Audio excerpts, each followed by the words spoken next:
conversation could happen. That's a situation where she's clearly interested in me. I'm clearly interested in her.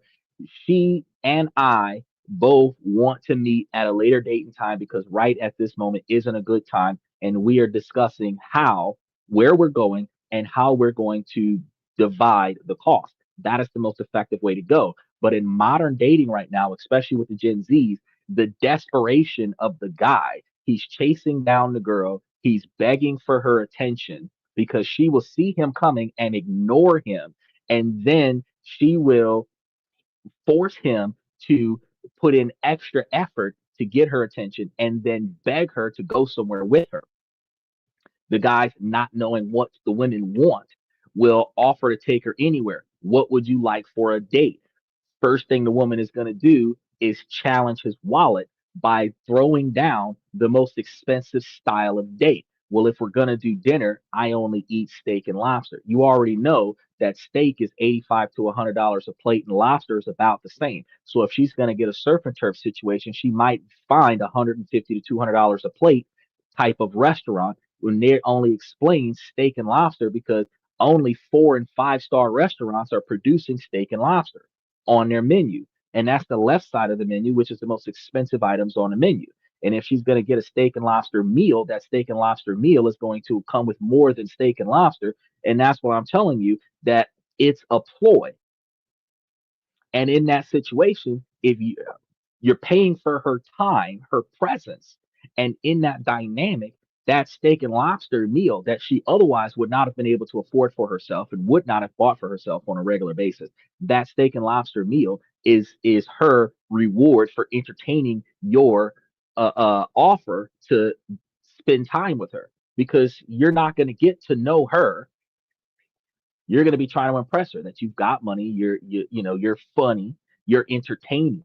And that's why last week and the week before last, I keep telling you guys, as men, we are not supposed to be entertainers. We're supposed to be interviewing the person, because when we're going after a companion that is a long-term companion, a partner in life, we need to know that she is going to be responsible enough to fit our lifestyle, our standard of living, and our objectives, where we're going to find out what her goals are, incorporate that into our master plan, but she's willing to adapt to the master plan and be an active participant in seeing that master plan succeed, not just solely focus on her own personal success, benefiting on existing from you. You have to evaluate that.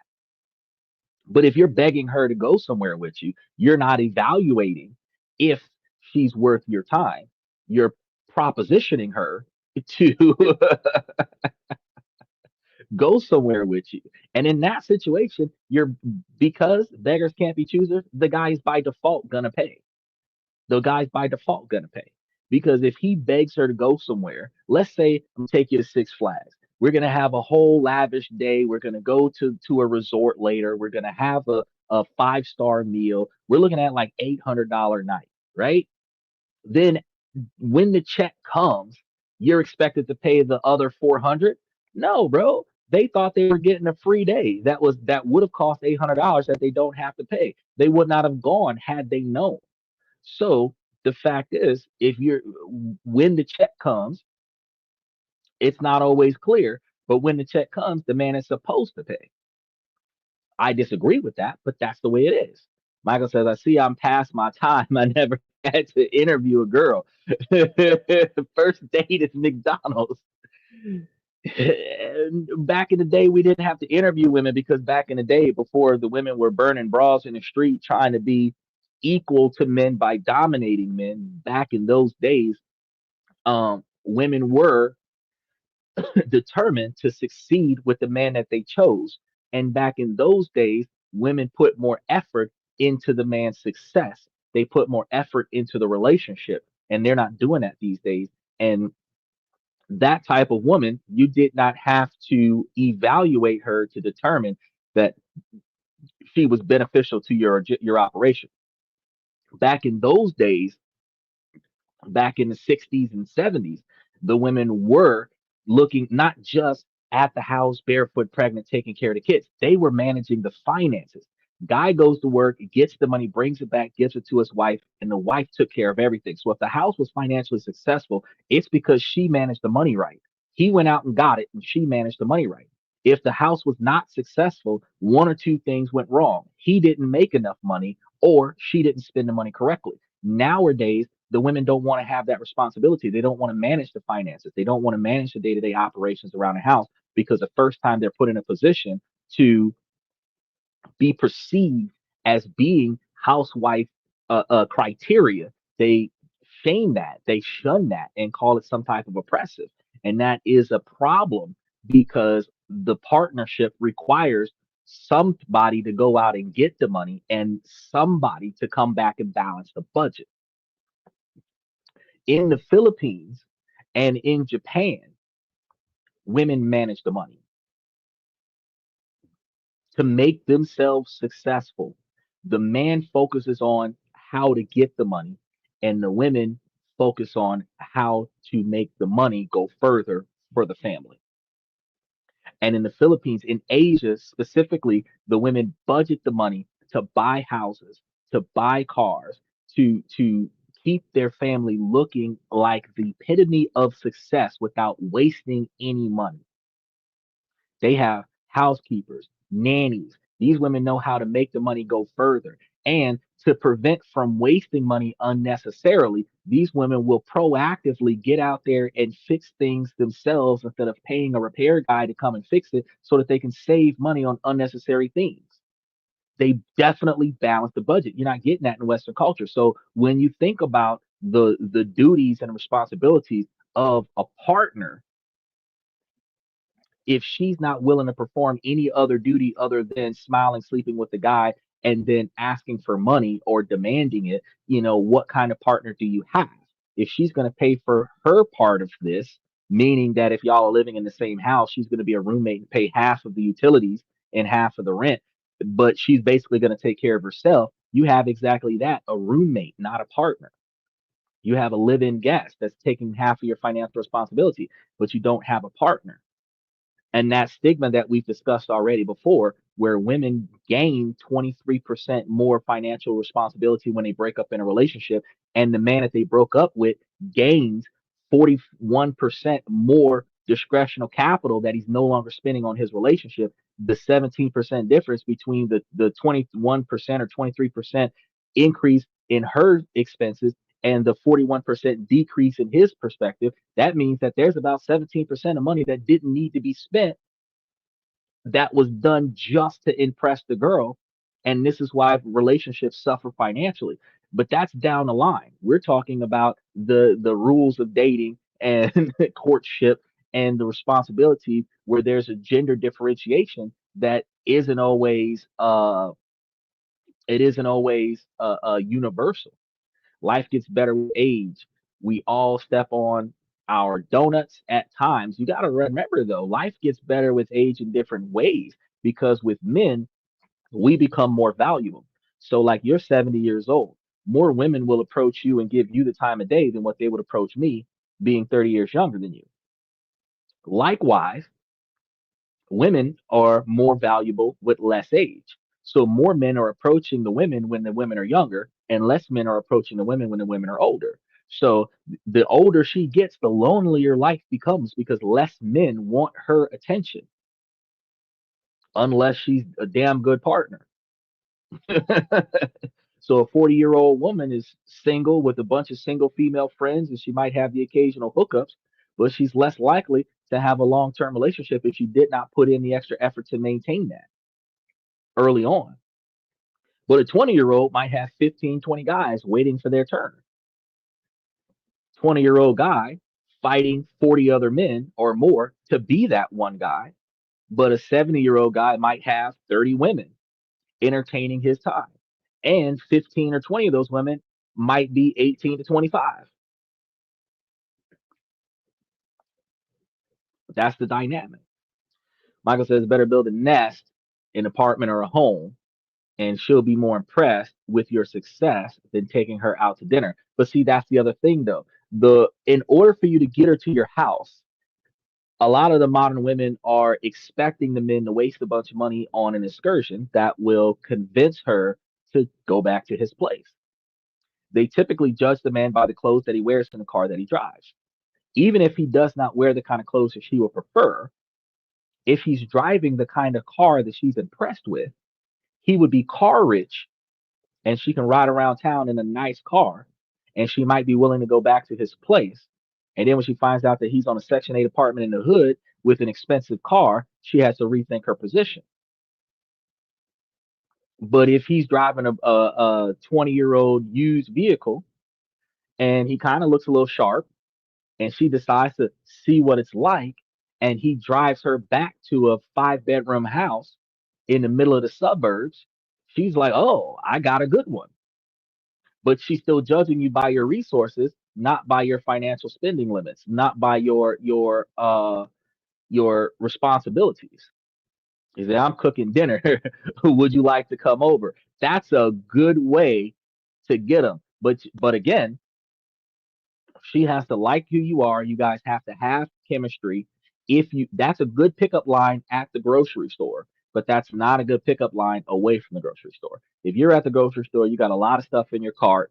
You meet a girl at the grocery store, you find her attractive. Hey, I'm cooking dinner. Would you like to come and join me? That might work. But guess what? Back to our original question, who's buying? You are. You're buying all these groceries. She might buy her groceries, but you're buying your groceries and you're going to share your groceries with her, so you're still paying for the date. Worst thing she says is no. You're right. Now,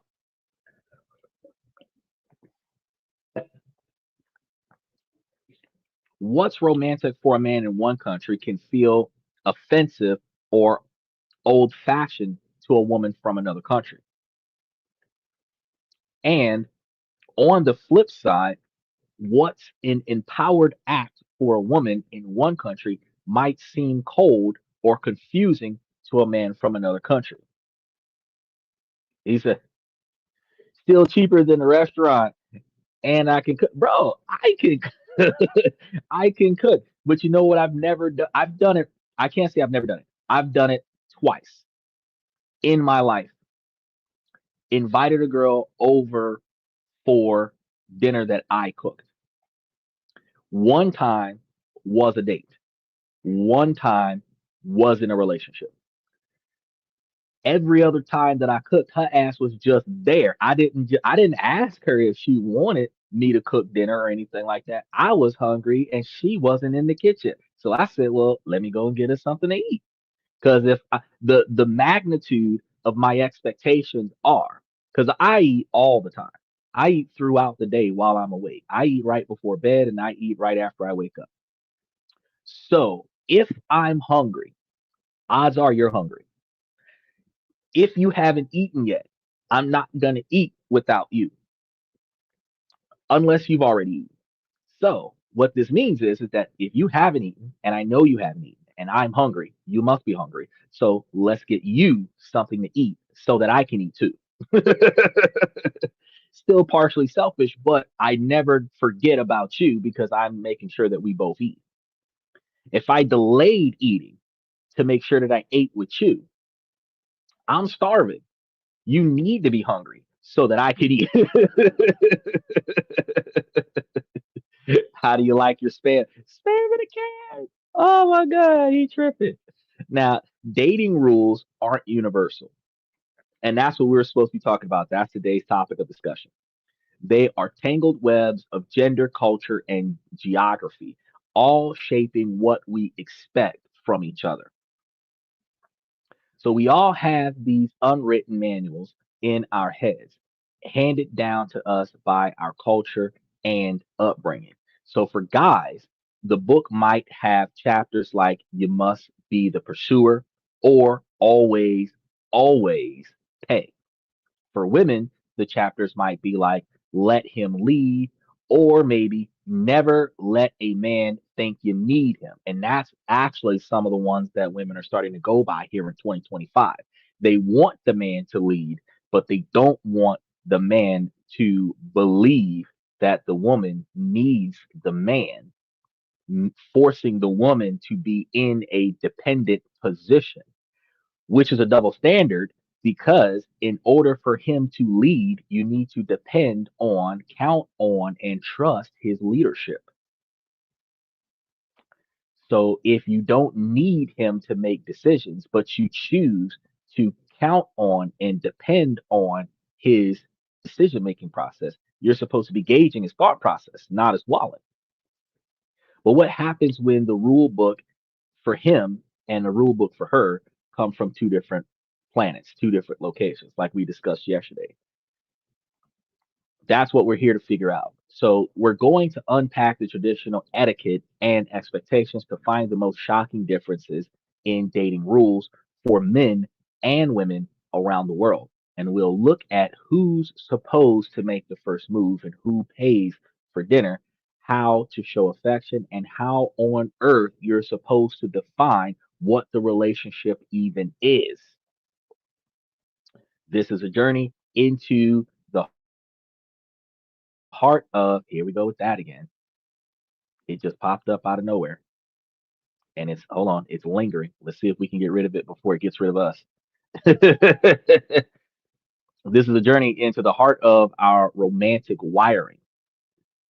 So, have you ever been on a date where it felt like you were playing two completely different games between you and the other person at the table? Let us know in the comments, because you guys are not alone. This clash happens every single day in cafes, bars, and DMs all over the world. So don't let Michael be the only person to chime in, because it all starts with that first step, trying to get her to respond. Either the journey into the Twilight Zone. Who here knows about the Twilight Zone? I remember I think it was like season 5 of the Twilight Zone started getting real good. Like you knew you was in the Twilight Zone. If it wasn't the Twilight Zone, it was the Crypt Keeper. Tales from the Crypt. That let you look. I'm starting to show my age now. Starting to show my age. Um, the game of love has started somewhere, but the starting pistol sounds very different depending on where you are. So who sends the first text? Who walks across the room? This is the first and maybe the biggest filter in the global dating scene. It's chapter one in both his rule book and hers. And spoiler alert, the pages don't always match. Is it his job to chase, or her job to choose? I have specifically told you guys it is her choice to choose, her responsibility to choose the right guy. So upon first contact, she should be asking all the right questions, and none of those questions should be about his money before she chooses to pursue the situation any further. Because women are supposed to be evaluating the type of provider that they're looking for, if they're looking for a provider. Because a lot of the times in hypergamy theory, women date up. So they're looking for a man that is going to have more resources and be able to provide more into the relationship than what she's capable of doing. I tell women a lot of the times that y'all got to make it clear. A man that is on your level is a man that can do for you exactly what you can do for yourself. Any man that can do more for you than what you can do for yourself is not on your level. He is above your level. However, you feel like he is on your level because you level up being with this guy, because he's sharing his standard of living with you. Historically, in the United States, that's where alimony came from, because when a man elevates a woman to a certain status, that status is supposed to be maintained after the divorce. And if that status can only be maintained after the divorce, if he subsidizes her income, then she gets to keep the house, she gets to keep the car, she gets to keep the kids, he pays child support and alimony to keep her in the standard of living that he put her in after the divorce. But truthfully, whatever status she was on before he found her, if he can keep her there without her falling off, that's a man on her level. So in Cinderella, the commoners would have been on her level, not the prince. The prince is above her level. Think about that. Is that now neat? That's exactly what it is. It's like the females are walking through the market full of men and picking the guy with the most meat. No pun intended. So let's start with the rules that dominate for countries and still hold strong in many places. His rule: the man has the uh, pursuer, that he has to be the pursuer. In many societies, this isn't a suggestion, it's a preference of masculinity. It's a performance and a preference of masculinity. In Russia, for example, traditional gender roles are often celebrated in dating. So Russian men are typically expected to lead the courtship, starting with a bold, clear first move. This isn't about dropping subtle hints. It's about planning the date, making the call, and starting the whole thing. So he's not asking her what she wants to do, what she likes, and what she doesn't like. He decides what all he's going to pay for, set everything up, get all the reservations, and at best gets her to commit to experiencing what he set up. In Russia, a man who waits for a woman to approach him might not be seen as modern, but as weak or just not interested. So if he is observed to be interested in her but not making a first move, he will be dismissed as weak. But if he is not dismissed as weak, she might dismiss his behavior as not being interested in her. Travel over to Latin America, to a country like Colombia. We've covered Colombia on the show before, and you'll find an even more intense version of this rule. The culture, often shaped by the idea of machismo, puts a high price on male assertiveness. So men are expected to be the pursuer, to woo, to charm the woman. And if a man doesn't make the first move, it can be seen as a sign of disrespect, as if the woman isn't worth his effort. The dance of romance is led by the man, and he's expected to know the steps from the start. And if he don't know what he's doing, he's going to have a hard way to go. Those guys are going to get more mentorship from the last generation, right? But what happens when you throw that rule book out the window? Welcome to the world of her rules, where female initiative isn't just accepted, it's often expected. Let's head to Northern Europe, say the Netherlands or Sweden. In these countries, which are global leaders in gender equality, the dating rule book is completely different. In the Netherlands, being direct is a way of life. If a woman is interested, she'll often show it or make the first move herself.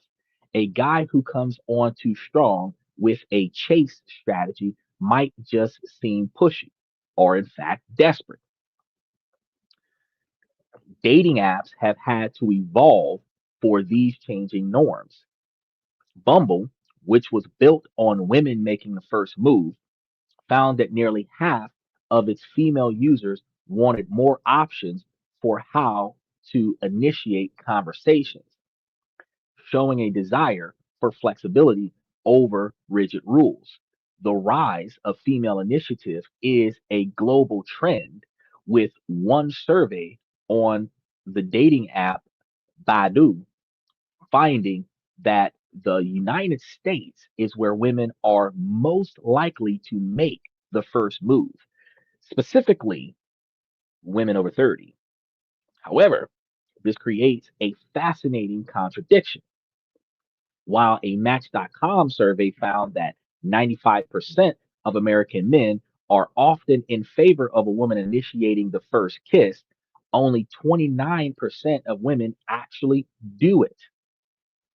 95% of American men would prefer the women to initiate the first kiss, since 95% of women accuse men of being offenders if they come on too strong or move too fast for her liking. So, to prevent the man from overstepping his boundaries, men would prefer women to be more proactive in the Western culture, since the criminalized stigma from women of man's behavior is so strict and rigid with no play in there. Either you're not masculine enough or you're a pedo. There is no in between. If the women were to take that initiative, then the men would be able to follow suit and not be too pushy. It's crazy. But this shows a major gap between what men are open to and the cultural habits of women that still follow. Michael said, I can understand the Netherlands. There's more women than men. But the irony is, if you go to the Netherlands, it's not like you're going to acquire yourself a female faster than what you would acquire a female in a place like Vietnam or Indonesia. Because in East Asia, if the woman is interested in you, she will take you out. She will show you her interests. She will show you her values. If you're not from around there, she'll give you a tour around her country. She will put forth a lot of effort into getting you to accept and choose her. Now, once you accept and choose her, you take over the financial responsibilities. But when you take over the financial responsibilities, her whole job is to keep you physically capable of getting out there and getting those finances. So, whatever you need to be at mental peace, whatever you need to recover and recuperate from life stressors, that's what she will provide to you to make sure that you're able to get your ass back out there and go make that money. Doesn't change from her capabilities of going out there and making her own money. But women in East Asia support the family while chasing their career instead of abandoning their family role and only focusing on their career. That's a big difference than Western American culture, where women could care less about developing a family life. They want to pursue their career first, retire out of their career in their 40s, and then start a family, knowing that they're no longer able to do anything other than adopt after the age of 40, which is a conundrum because that puts women in an awkward position to decide to do family life or do the career. Women have not established a mindset yet that they can do both. I can tell you right now in the middle of this show, ladies, what they call it, in vitro surrogates technology is a thing. All American women that want to chase their career first and then be mothers second should budget it to take out half a dozen eggs or more, put them into a fertility bank, pay for storage, live their life. When they become ready to be mothers in their 40s and 50s or whatever, they still have eggs on standby. They can take her eggs and her husband's eggs and find them a surrogate that's 18 to 25, produce the child, and still be able to do the mother father thing where his DNA is in the child that he's supporting, where she can chase her career from 20 to 40 and then still be the mother from 45 to 60 and not have a problem. You can do both, but you have to use technology because if you're trying to do the natural birth from the mother, you have to get pregnant before 38 or 39 to drop that child before 40, which means you got to find the dude before 35 if you're going to spend 2 to 4 years getting comfortable with him before you get pregnant, which means that the dude is looking for girls in their early to late 20s. If he wants to have 3 or 5 kids with her, she's got to be 25 to 28 so that those 5 kids can happen between 30 and 39. That's where the time clock comes in. The biological time clock only happens because of the natural births. He said, in vitro inseminated. Yes. Yes.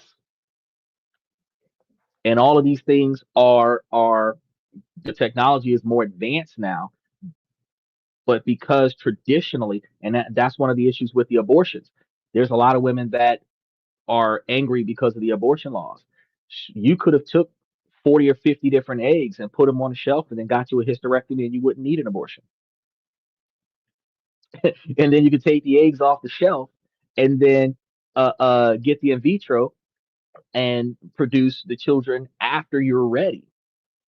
But still would be in a position where the man that you chose that wants to be a father, you would give him that right without accidentally getting pregnant and then terminating his right to be a father specifically because you can, not because he doesn't want the responsibility.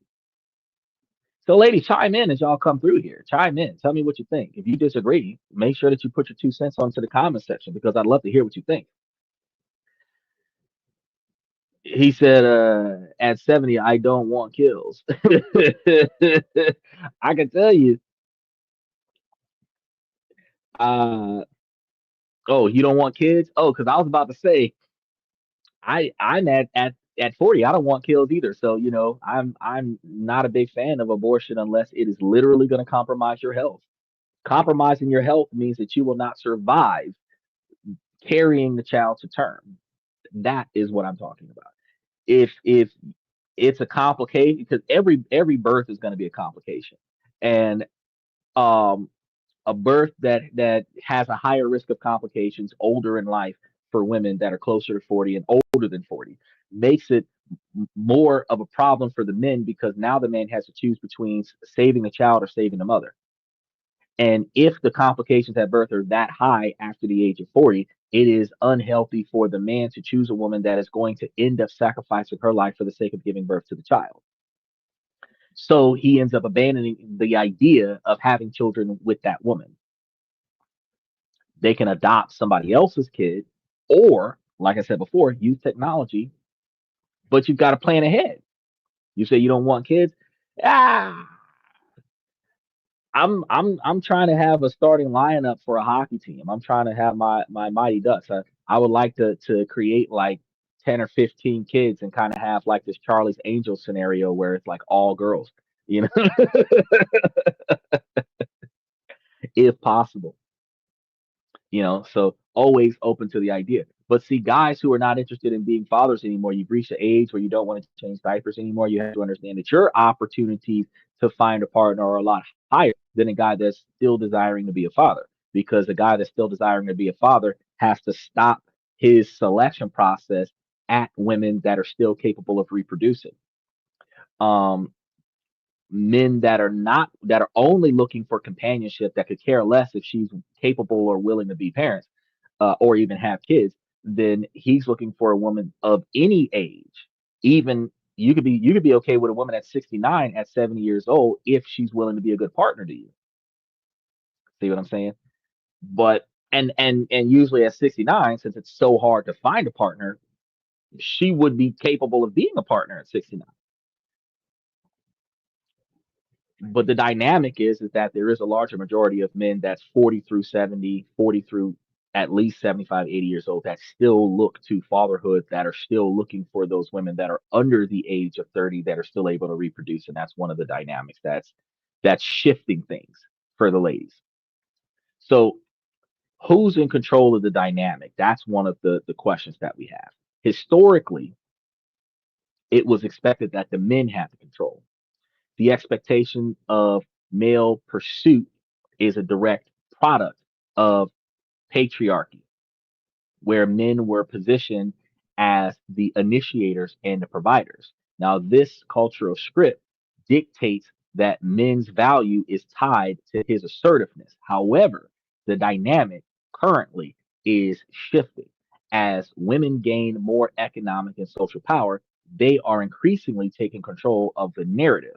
So, by choosing to make the first move or not, women are actively reshaping these age old scripts, moving the locus of control from the male led tradition to the more balanced or even female led interactions. So the old rule book is being challenged by women who are deciding they'd rather write their own rule books. Okay, so you made it past the first move and landed a date. Now the conversation is flowing and it seems like you're finally on the same page. Then it arrives, that little piece of paper with the power to create more awkwardness than anything else on the planet, the bill. First, let's talk about the classic script. His rules, where the man pays. In many cultures, this is a non negotiable part of dating. So, in much of Eastern Europe, as across South America, man is absolutely expected to pay, but it's a sign of his serious interest and his absolute ability to be a provider. For a woman to insist on splitting the bill can feel like an insult to his masculinity. This expectation is also it's huge in many Asian cultures, like China, where it is tied to the concept of face or manezi, maintaining honor and social standings. So if a man let a woman pay, he could lose face, suggesting he's not financially stable.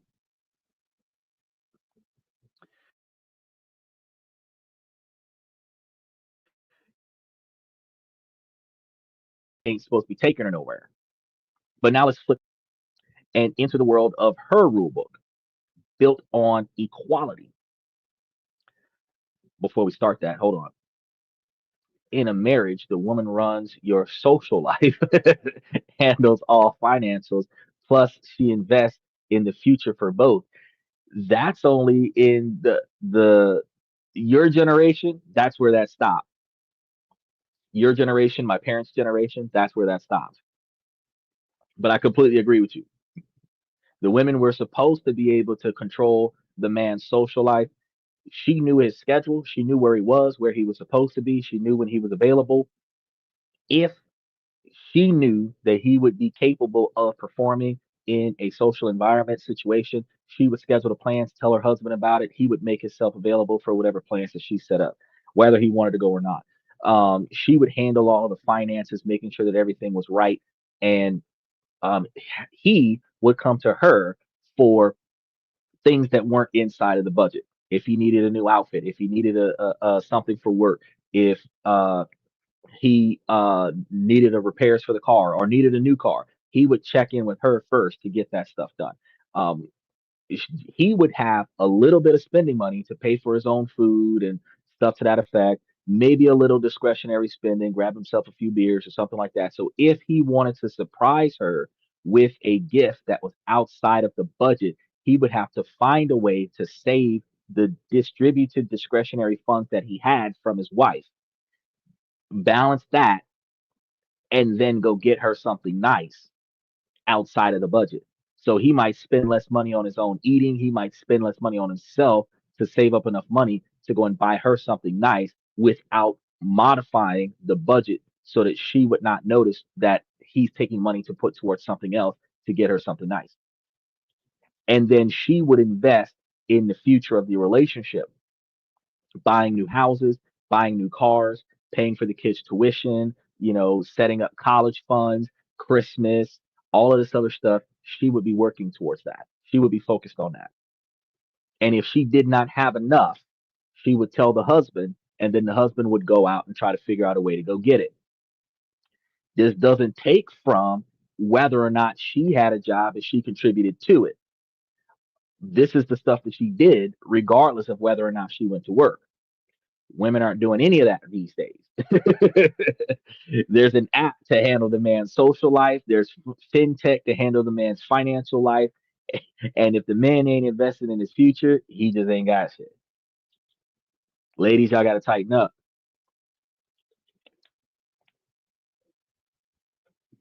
He said, too much drama today, so much simpler back then. I know. I know. When I was in my early 20s, it was way easier back then. Now, good luck.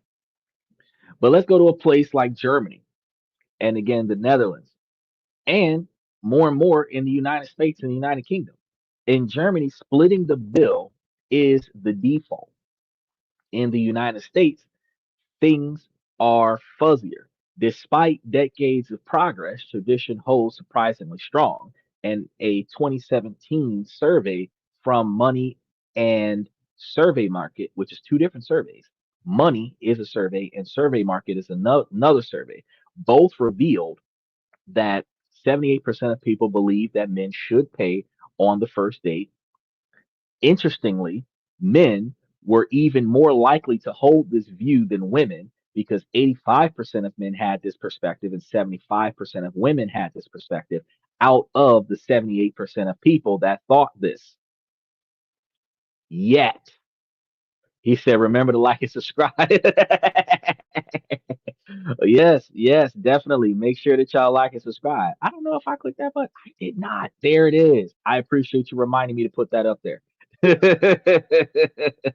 Remember to like and subscribe, y'all. And click those reaction buttons on either side of the screen and show your support towards the channel. The wake up the algorithm. Now, this creates a conflict. The who holds the bill. Other research shows nearly two-thirds of men believe a woman should contribute. Two-thirds of men is about 66%, and 44% of women would consider ending things with 44% of men, sorry, would consider ending things with a woman who never offers to pay.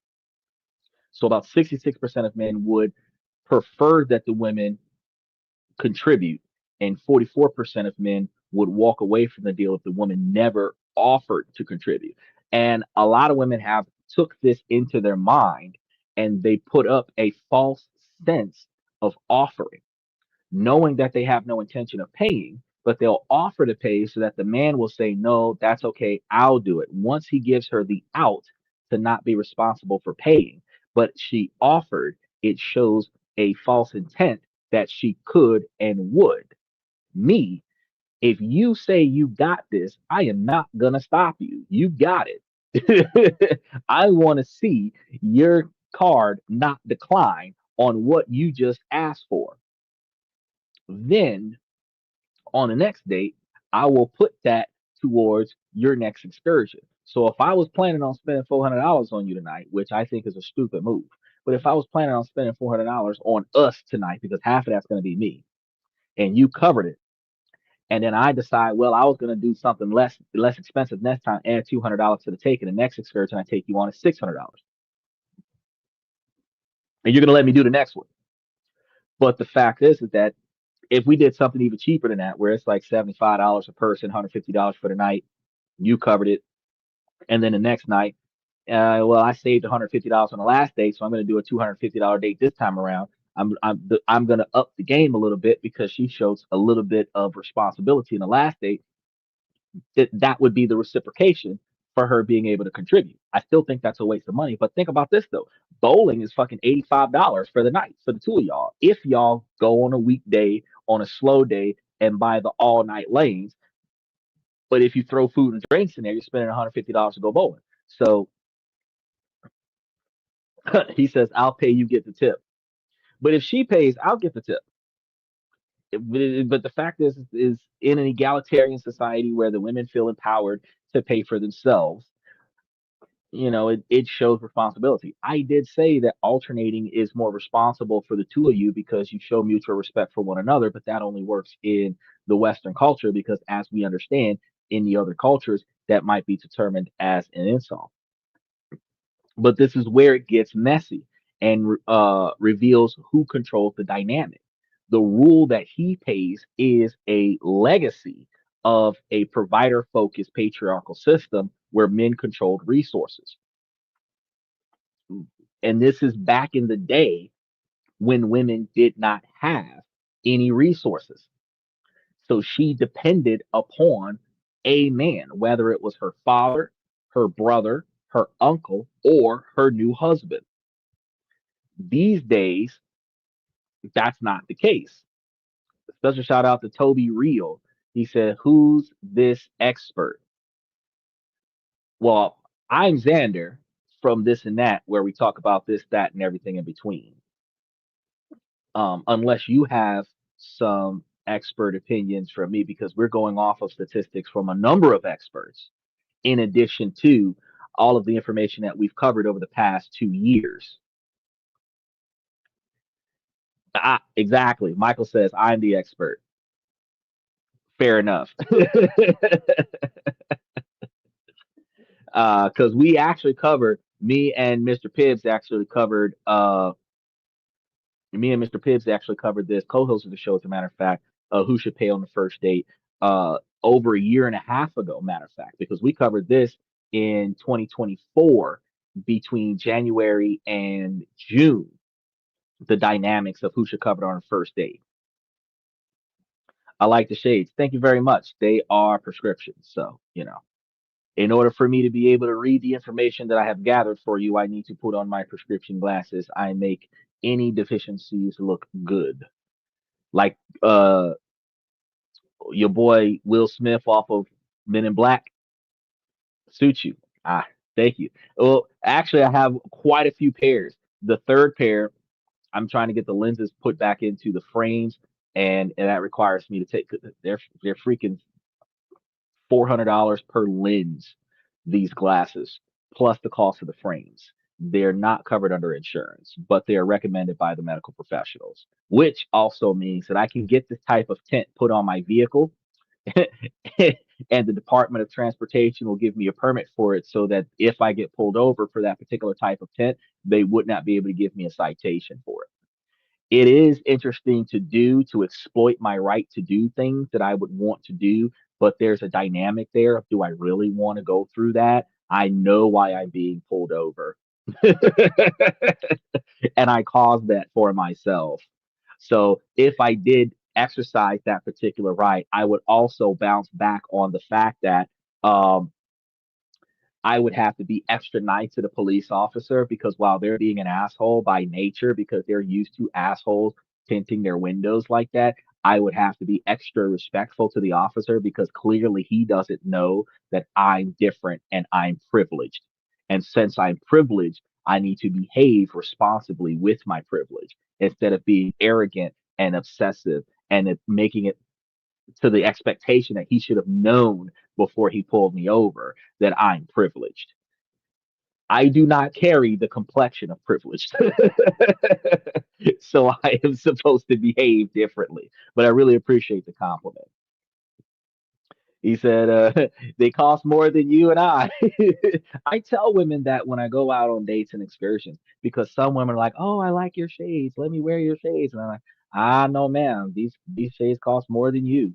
And some, they giggle at that. But in all honesty, these are $820 a piece, on a good day, sometimes more than that on a bad day.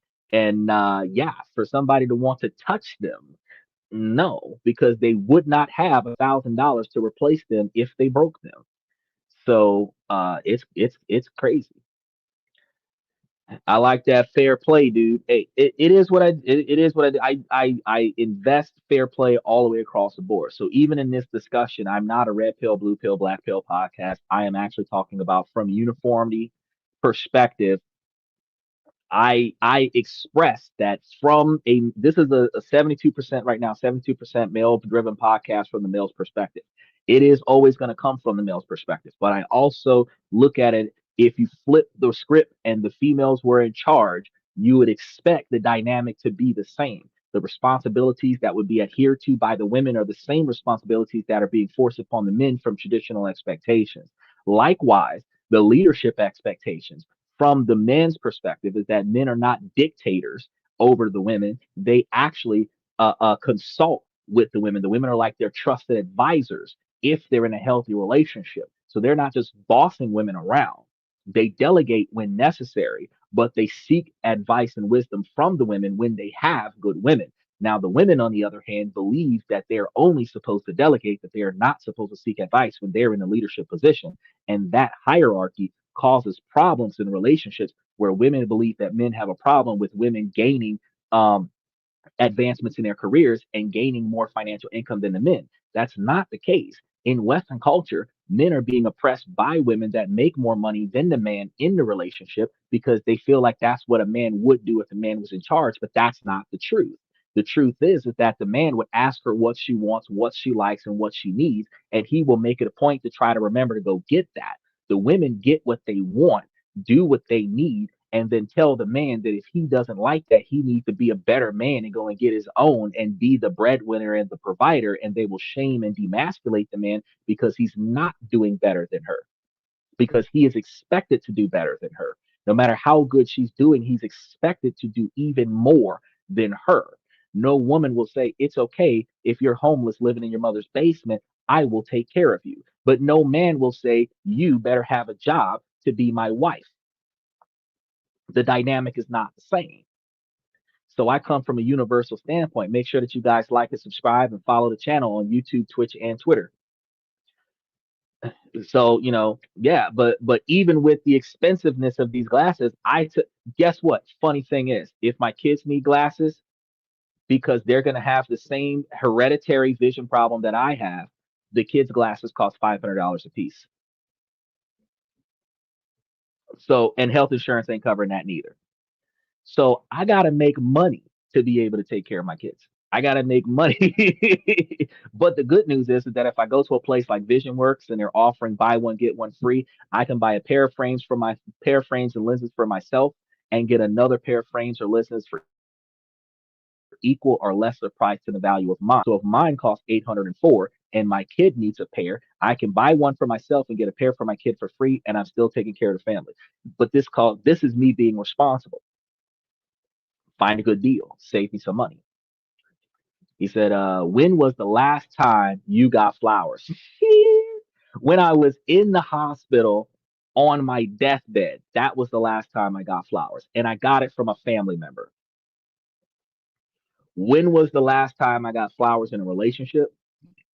When was the last time that a man was getting a gift from a woman he was dating where she bought him something he needed or something he wanted that was not in line with the budget because he was running the show?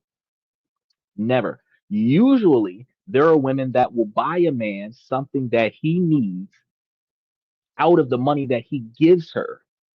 Usually, she might get him something that he wants to make up for fucking up somewhere else out of the money that he gives her. But rarely does a woman say, oh, your car is shit. Let me buy you a new Tesla because your Nissan Maxima is not running right. No, that doesn't happen. A man will say, you're walking, let me buy you a new car. I will keep the old car and you drive the new car. A man will say, let me buy you a luxury car and I'll keep the economy car. A woman won't say, oh no, I will buy you a car so that you don't got to walk. She'll say, I'll let you use mine, but your ass better put gas in it. You better start paying for it. You better fix it, this, that, and the third. The dynamic is not the same because the mentality is that men are supposed to be providers. Now, there's a lot of alpha boss ladies in the world, in the United States especially, that are capable of doing it for themselves. They do not need a man to be a provider. But those women are more often than not single and lonely, specifically because they have taken over the masculine role in society. They still have the expectations of a patriarchal heritage where no matter how successful she is, $150,000, $250,000 woman, she's expecting to find a man that is $300,000. 23% of men in America meet that expectation. Well, over 100,000. You're looking at 14% of men that are over $200,000. Now the problem is that out of those men, half of them are married, which leaves you about 7% of single men. Out of the 7% of single men, probably 2 or 3% of them have alimony and child support from their last marriage. So you only got about 4% of men over $250,000 that are capable of taking care of a woman that's making over $100,000 a year by herself, where he has no other financial obligations with his past marriage. Think about that. So the higher her wealth gets, the less options she has. When, as I said before, a man on your level is capable of doing for you what you can do for yourself. A $50,000 a year man cannot sustain the standard of living of a $100,000 a year woman. Michael can, apparently. But if she's not getting him to be a provider, if she's getting him to be a companion and a partner where she does not need or want his money, then he could be broke. He could have no income and be able to manage her operation to alleviate her stress so that she can focus on being the breadwinner and making the money. He could be a stay at home dad, unemployed, and take care of the kids and still have a good relationship. But that requires cooperation.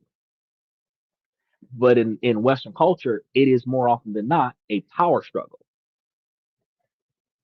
And men are not looking for relationships with a power struggle dynamic, which is why more men are going to East Asia to find a woman that is less assertive and domineering over the relationship, where there still can be a partnership and cooperation between the two, but she is less combative.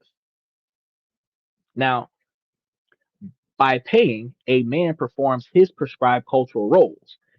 However, the modern woman's offer to split is a direct move to seize that control of the interaction and the interaction's meaning. Those women who offer to pay is attempting to redefine the date from an act of chivalry from the man or her observation of a benevolent sexism position to a meeting of equals. But a woman that is looking for a man that is equal to her is not looking for a man that can do more for her than what she can do for herself. Michael says assets plus cash flow equals early graduation from life. Now, if we had good asset and cash flow management, that would also equal early retirement from the workforce. So, ladies, think about that as y'all like and subscribe and try to run through here. Now, the power here is complicated because while 76% of men report feeling guilty accepting a woman's money, 44% of women admit they are bothered when a man expects them to pay. So that still leaves us with about 56% of women that would be more successful in a relationship with the modern man. Now, the control is contested. The man is expected to offer, but the woman's response, whether she accepts, insists, or split, feels offended. Ultimately, frames the financial and power dynamic of the date, which means that an otherwise good date from beginning to the middle starts turning south towards the end because of this little dynamic of which person should pay. So we've seen a clash over the first move and who pays. We've got the pursuer versus the initiator, the provider versus the equal partner. Which set of rules do we lean towards? The traditional his rule or the modern her rules? I want you guys to let us know in the comments because I'm curious to see the divide right here in our community. And if you're hooked on this deep dive into global dating, hit the subscription button because you won't want to miss what's next. We have a different show coming up every day, and we're about to get into the politics of physical touch and the dreaded what are we talk. Trust me, it gets even more complicated. Michael says she's leaving, she's paying, and I'm leaving the tip. Look, hey, we could try dining and dashing. That doesn't work out well for us. I, if I was going on a date, I would probably bring 30 or 40% cash out of the expected quantity of money I expected to pay for the date. If I pay for the date, I'll pay for the date by the card. But if she pays for the date, I'll tip with cash. And that way, I have the capabilities of covering the bill if she's not going to be a willing participant to cover the cost. But if she is willing to pay, then I will never stop her from paying. But I will also tip for more than one reason. One, because hospitality industry thrives off of tips. The workers get three-quarters of their income from the extra tippage. The second thing is that I want to make sure that it is understood, just like in Eastern culture with saving face, that I could have paid. I just didn't. So, not trying to give the perception that I couldn't afford to pay for the meal, I will make sure that I cover the tip when she pays. But I would love to find that female that is interested in covering the cost, that is interested in balancing the budget. Because even if she is managing certain even if I'm handling the money, and she's managing the cost of things, she'll come back and tell me certain things need to be bought and paid for, and I'll make sure that I put up the money while I'm focusing on investments because she might not know about those investments yet. But when I teach her about those investments, she might start focusing on those investments, and then she will start managing those investments, which gives me the ability to focus more on moving money in other places because you can't do it all by yourself. The larger the quantity of assets you have, the more people that it takes to manage that,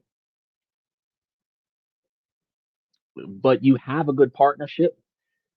If you do it right and you follow my lead, you put everything into a trust and have a third party manage it. But they're going to give you a discretionary quantity of spending as a beneficiary, where you and your partner, you and your wife, should be able to still balance the standard of living off of the budget given from the beneficiary installments. So you're still going to need a responsible partner to make sure that they're not wasting all of the money. Now, the date's going well. You figured out the first move and the bill. Now you're walking down the street and a whole new set of rules kick in. Do you hold hands? Is a kiss on the cheek friendly? The touch barrier is one of the most powerful unspoken signals in dating. So let's look at the rule book of high contact cultures. Common in places like Southern Europe and Latin America. In Brazil or Italy, physical touch is a part of the language, so public displays of affection are the norm. You see in Latin cultures where when you go up and greet people, they give kisses on the cheek, both cheeks in Italy, stuff to that effect. Uh, that doesn't mean they like you. It's just a mutual respect action. In America, you kiss somebody on the cheek, that means that you got a lot of love for them that they didn't know that you had, which isn't the same. So in Western culture, when because think about this, in Italy, France, stuff like that, Latin America, a man can kiss another man on the cheek in mutual respect, and that not be misperceived or challenging that man's masculinity. A man kiss another man on the cheek in Western culture, all of a sudden he's Busta Rhymes. You gotta really understand what culture you're in. Once you come to understand that in business that cultural differences are widely accepted, if a man kisses another man on the cheek, you close the financial deal. As long as he's not making no diddy moves, you don't got nothing to worry about. But once you've experienced it the first time from that particular type of person, you expect that every other time after that. The first time, though, you're weirded out. Now, when it comes down to male and female interactions, in cultures where kissing each other on a cheek is a greeting, a woman that you might be attracted to might come up and kiss you on the cheek and not be attracted to you because that's how they say hello. So you got to pay attention to the norms. So for someone from Brazil or Italy, a lack of physical contact can feel like coldness. In fact, studies on uh, proxemics where the study of personal space show that people from warmer climates tend to stand closer to each other, even with strangers. So the hotter it is, the closer y'all get to one another, regardless of whether or not you know them. Argentina is a prime example where people prefer the least amount of personal space. So for both men and women from these cultures, touch often equals interest. Now, let's jump to a low contact culture where the affection rule book is written with a much lighter hand. In many parts of Asia, especially Japan, public displays of affection are rare due to cultural values of privacy and modesty. Similarly, Northern Europe countries tend to have larger personal space bubbles. In Romania, people prefer to stand over 4.5 feet away from a stranger, the largest distance of 42 countries studied. Someone who is super touchy feely on the first date in these cultures would be seen as lacking social grace, which is really something to think about. The rule book here says physical intimacy should build slowly. So if you were going to Asia and you were going to go to a place like Japan, there is literally no physical contact primarily outside of the long standing romantic relationship where they're walking holding hand in hand. More often than not, even husbands and wives don't touch each other. They bow, they look at each other, they don't give hugs, they don't do very many handshakes. They don't touch each other when it's time for you to go. They move their hands in the direction of which way you're supposed to go, but they don't actually physically grab you and drag you out unless of course you're under arrest. That's probably the only time that they get physical with you. But beyond that, you know uh in America, where they physically force you to go places where you want to go, where you don't want to go. In Japan, you're not going to experience stuff like that. So who controls the touch barrier? This dynamic is less about men versus women and more about the deeply ingrained cultural norms that govern everyone. So the rule of proxemics are gender neutral. So both men and women in high contact cultures will touch more, and both will be more reserved in low contact ones. One of the things that we've come to find out in Eastern cultures is that women will find a uh, man from Western culture more affectionate than her own home culture, specifically because in their culture, they have been taught to have less physical contact. In Western culture, we have been taught to have more physical contact, more physical expression in a relationship. So even behind closed doors, they might get more hugs and kisses and other stuff from their man that they would not get from their native culture. Where even if the man respects the cultural dynamics of not expressing uh,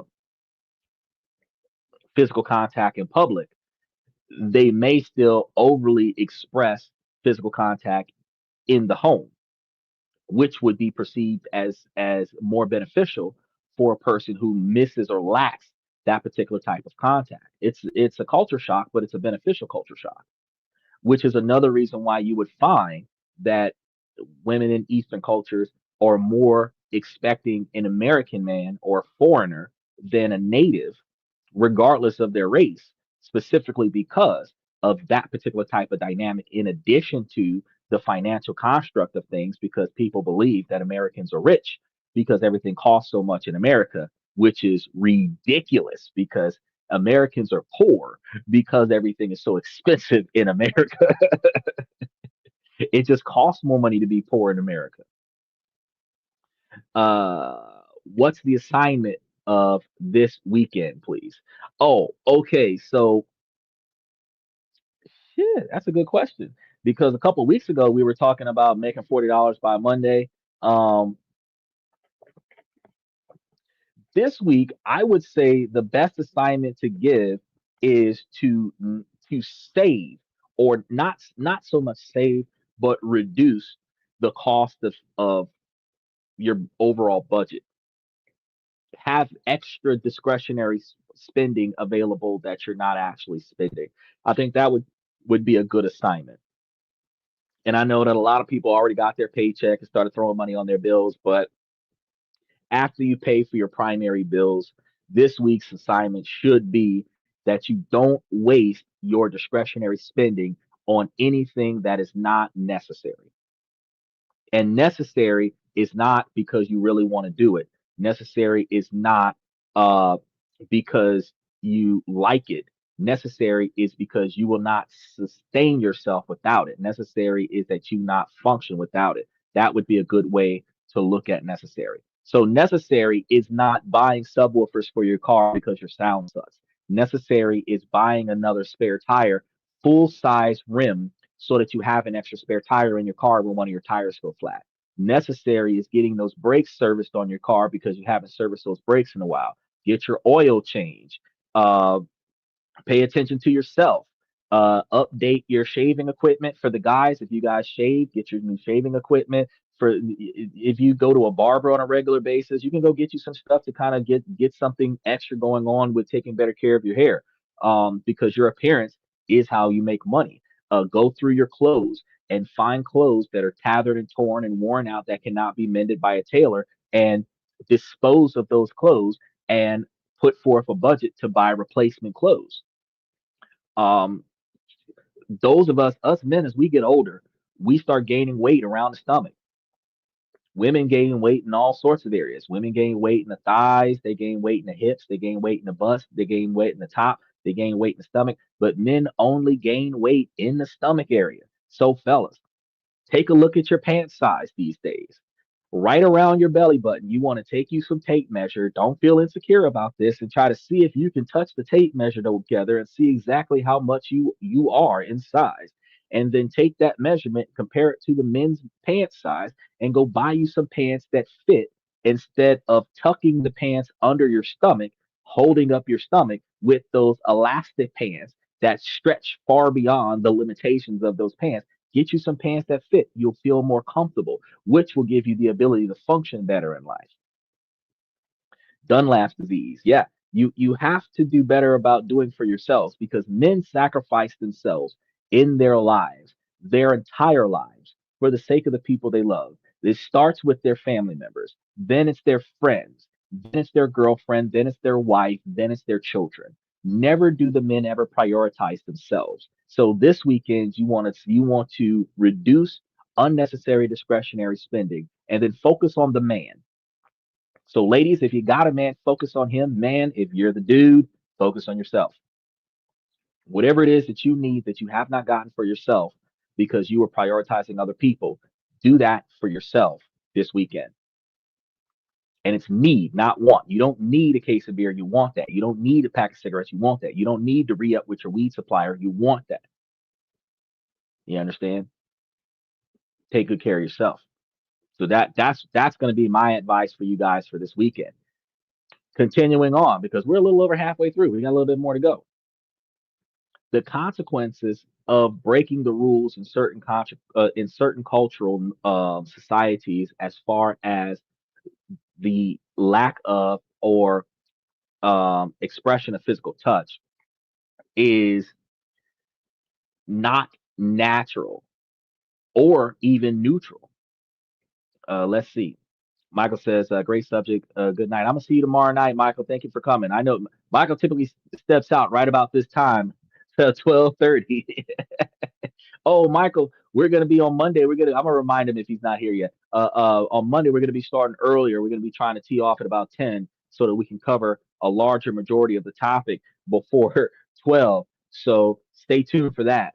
I'm gonna remind you at the beginning of the show um, Saturday and Sunday so that you guys know that we're going to try to tee off at about 10, which is 30 minutes earlier, 35 minutes earlier on Monday, so that we can try to cover the entire topic. Because I do believe it's going to be about a 3 hour topic. Today's topic is going to be closer to 2 hours. A man who breaks the touch barrier in a reserved culture is more likely to be perceived as aggressive or threatening than a woman would be. In this sense, while the culture sets the baseline rules for everyone, men are often judged more harshly or uh, um, extremely negative for violating the conditions. So the control, therefore, lies with the person who is most aligned with the local cultural norms, as their partner is expected to adapt to them. You've survived the first move, the bill, and the touch barrier. So you're likely this person that still trying to figure out where you stand in a relationship. Are you casually dating? Are you exclusive? This is a problem that is the trickiest gap in the global dating divide. And it's strange because even now today, we have a lot of, especially the women, they don't identify every relationship that they're in as an official relationship. They identify them more often than not as situationships. Situationships where there are some mixed feelings in there, not clearly defined, maybe romantic interactions there, sexual engagements on rare occasion, but she's not willing to admit that that was an official relationship, situationship. You guys got to understand, it's crazy. First, let's look at the rule book of assumed exclusivity. Assumed exclusivity. In many parts of the world, like France, the gray area of casual dating doesn't really exist. If you're consistently going on dates, it is assumed you're exclusive. Asking what are we might sound insecure because commitment is shown through action, not a formal talk. Where in America, that shit don't fly. If you if you don't get clarification, she will show up to every date that you pay for and have a boyfriend on the side if you're not paying attention. This isn't all women though, but this is a dynamic that does happen because and likewise for women, you might be with a guy that is taking you out and treating you like you're the only woman in the world when you're actually the only woman on the calendar for today. It goes both ways. So even from the female's perspective, because it's not just like, oh, women use men, blah blah blah blah blah blah blah. No, the truth of the matter is that in Western culture, if you're not clear, you don't actually know. You assume exclusivity in Western culture, but like I said, she could be treating him like he is the only one. She has chosen him. He has not yet chosen her, and he has 5 or 7 other women on the side that he has not decided between. But he has not let you go. Likewise, on the other side, he could be one of many guys that she's exploring, and she has yet to make that decision. Men and women do not decide at the exact same time of activity. One person commits before the other. Doesn't matter which one, doesn't matter if it's the man or the woman. More often than not, I would say that it would be the man because men wear their hearts on their sleeves more often than women. Women are more tactical about these things, but women also do make the wrong decision because they're going into it with the wrong expectations.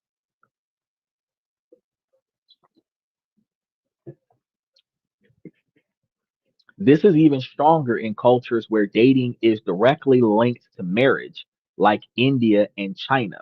In America, dating is no longer linked to marriage.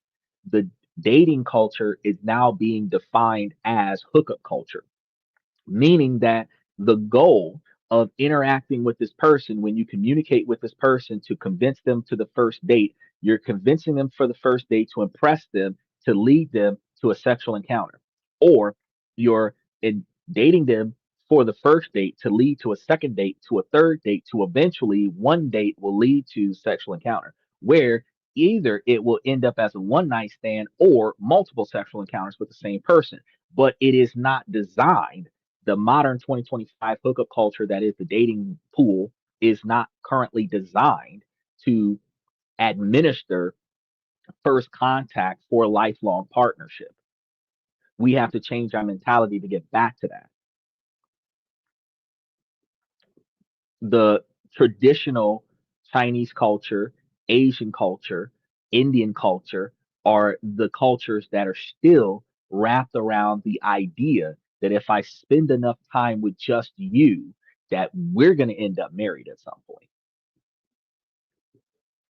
So you would, as a Western man, looking for a more traditional wife that is less assertive about dominating the relationship and more committed to long term companionship, you would find a better opportunity in China, Japan, or Asia because, oh, oh, he's going to put that question up there. We're going to marinate on that question because I'm going to give you a short answer of I don't know. But we're going to let that question sit up there. Special shout out to Greg Arnold because I'm not discriminatory across any perspective. You can like whatever you like, wherever you like it. But for the rest of us that are dealing with heterosexual relationships, you can find that partner in the East Asian culture a lot easier because if you find a woman that you are um, fancying, you can put forth the effort to stay committed to maintaining presence with her. And that level of commitment would lead to her expectation that you will marry her. And if you show her that interest or make it clear to her that that is the direction that you seek, then you are more likely to find the right one for you there. You just got to treat her right. Now, let's entertain Greg before we go to Japan. Greg asks, what's the best culture to be gay in for a moderate to conservative gay gentleman? I do not know. I can tell you that from the information that I've heard from some of my clients, that Taiwan is more accepted to the gay culture than America. They have like really amazing gay pride parades out there. But I do not know specifically the best culture to be conservatively gay or even outwardly gay. But I do know that in America, that your conservative gayness is not going to be nearly as outlawed as your open gayness. Donald Trump has spent more time towards everything other than sexual preference. Uh, but he did say that he was going to attack the adult porn sites and he was going to attack the LGBTQ communities because he believed that that was not the traditional Make America Great Again model.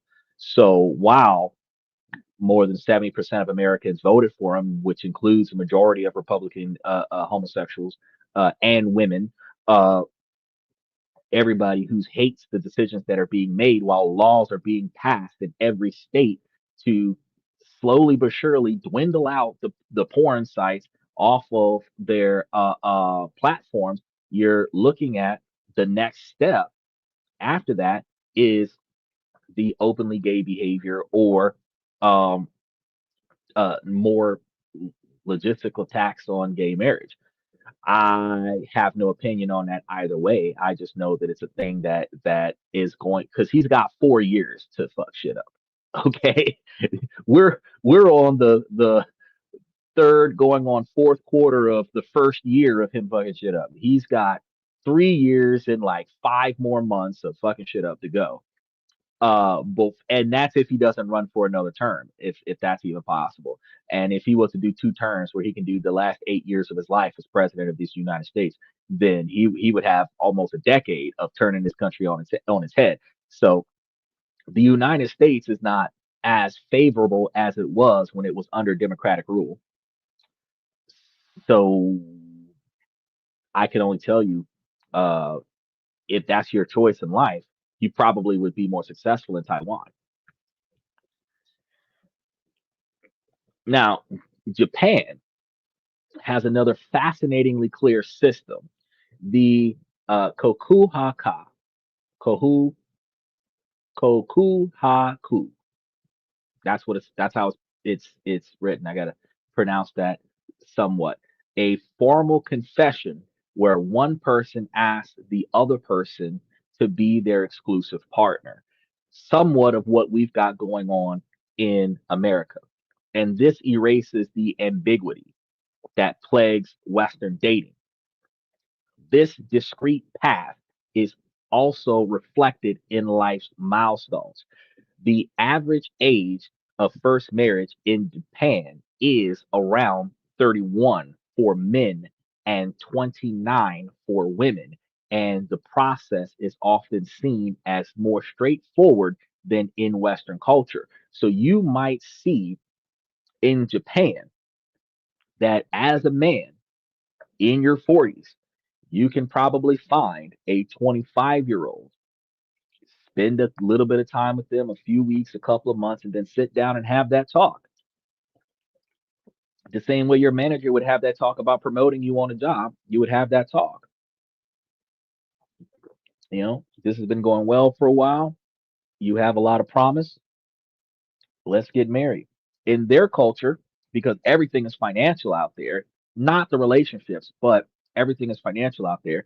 From what I understand, they get more financial credit towards loans when they get married. So some couples might get married for the sake of additional financial benefits from the government. They'll talk about that and come to an agreement and then work the work in order to get the compensation to improve their standard of living. They will still be able to maintain a relationship the way they would have maintained a relationship. They might develop love after the arrangement bodes them satisfaction. But the fact is that they will have an outward open conversation that this is what we're going to do, this is why we're going to do it, and this is what we're hopefully going to achieve if we do this. And then check back with each other to make sure that it's happening the way they want it to happen.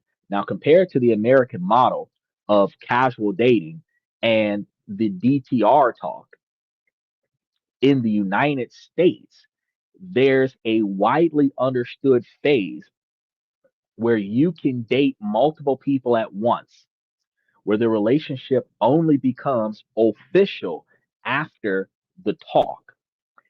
A sit down conversation to agree on exclusivity must occur. And this system is built around explicit negotiations. So, who controls this crucial stage? Traditionally, the structure of casual dating has often benefited the person less interested in commitment, a dynamic that patriarchal norms have historically titled in favor of men, allowing them to resist being tied down. The ambiguity serves the person who has the most power to walk away, which is the women. However, the rise of the DTR talk is a clear attempt by the other party, often women, seeking clarity and security to seize control of the narrative. By forcing a definition, she is challenging the ambiguous state and demanding a clear commitment. This also comes from the talk about marriage, where when you've been dating for an extended period of time, some women start not only having the conversation, but also complaining about the lack of action of the man because he is not initiating the effort to get married, because the commitment and the control of resources from the title and position of wife doesn't happen if the man doesn't pursue the proposal. I do tell women though that you got to really ask yourself, if you chose the right man and he's not marrying you, what are you doing wrong? Because a man does not marry a woman and she becomes a wife. A woman is wife material before the man marries her. So if he is not marrying you, Either you picked the wrong man because you had the wrong intentions in mind when you got with this guy, or you are not performing the way he would want his wife to perform, and that is why he's not marrying you. It could also be the overly expensive perception that you believe the marriage should be held. Unrealistic expectations could turn your ability to be a good wife into you not being a good candidate to be a wife because the cost to marry you is outrageous. And the amount of time that it would take to recoup on that loss is far exceeding the benefit of the marriage. Think about that as well. But this demand for commitment rebalances the power dynamic. So in cultures with assumed exclusivity or the kokuhaku, it is the cultural system itself that holds control, providing a clear, gender neutral script for both people to follow. So, what's the takeaway from all of this? We've seen a world of conflicts and conflicting rule books. The confidence Colombian pursuers and the egalitarian Dutch initiators, the chivalrous Russian provider and the independent German partner, the warm affection of Brazil, and the respectful reserve of Japan and China. It is a world of difference, a true global dating divide. What's clear here is that neither his or her rules are right or wrong. They're complex, neutral, and cultural scripts written by centuries of history and social norms. The divide isn't really men versus women, it's a reflection of deeper cultural values, community versus the individual, traditional versus egalitarian gender roles. The control of these dynamics is shifting. While many traditional rules were established within patriarchal frameworks that gave men control, women are now actively reshaping these norms by asserting their independence, demanding clear communication, and redefining what partnership means. The key to navigating this maze isn't memorizing rules for every country. That's impossible. The real solution is more human communication, curiosity, and a flexible mindset. It's about realizing that your partner's idea of normal might be completely different from yours and meeting that difference with understanding, not just judgment. It's being willing to ask in your culture, what does this mean? Or explaining where I'm from, this is how we show we care. And these rule books aren't set in stone. In our globalized world, the lines are blurred. Younger generations are creating their own hybrid rules, picking and choosing from the global traditions. The world is huge, wonderful, complex place. And we've only just scratched the surface. So the real story is in the millennials and uh, those other younger generations, where millions and millions of personal moments of connection and confusion that has happened in everyday life will determine why we want to hear from you. What are the unwritten dating rules where you're from? We've got to figure these things out. What's the biggest his rule versus her rule culture clash you've ever seen? Share your stories in the comments below, and your experience is crucial. Where on this page, it is even more involving for us to redefine how the book should be written. We're never going to be able to develop a one stop shop for everybody, but what we will be able to do is we will be able to create the type of dynamic that would pique the interest of everyone involved. Now, I want you guys to remember we've got a good show coming up for you guys tomorrow night, as well as our questions and comments for Sunday night, and we're going to be doing, like I told Michael earlier, a 3 hour special on Monday. So we're going to be starting 30 minutes earlier so that we can cover the spread. I want you guys to make sure that you take the time out of the day to like and subscribe. Be sure to hit that notification bell. Steven, make sure that you hit those notification bells. I currently have shows going as far out as Tuesday. I'm going to try to, before the end of Saturday, have Wednesday through Friday up there. And I'm going to try to maintain the consistency of having the shows a few days booked in advance. That gives you guys the opportunity to go and onto the YouTube channel, hit that notification button to be reminded when we go live.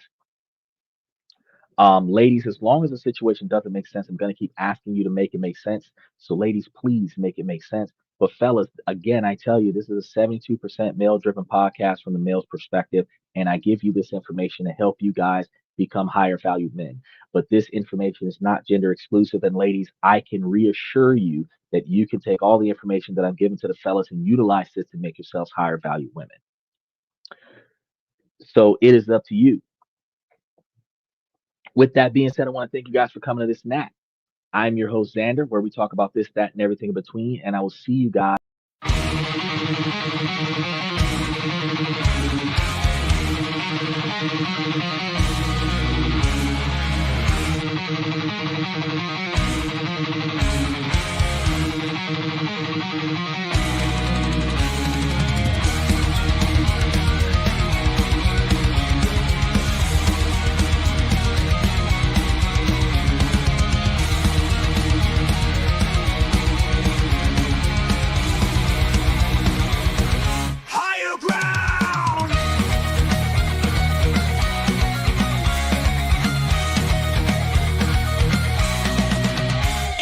Chase validation, now I validate myself. Building inner strength, putting doubt upon the shelf. No more unnecessary drama, no more wasted time. Climbing higher, constantly making my own climb.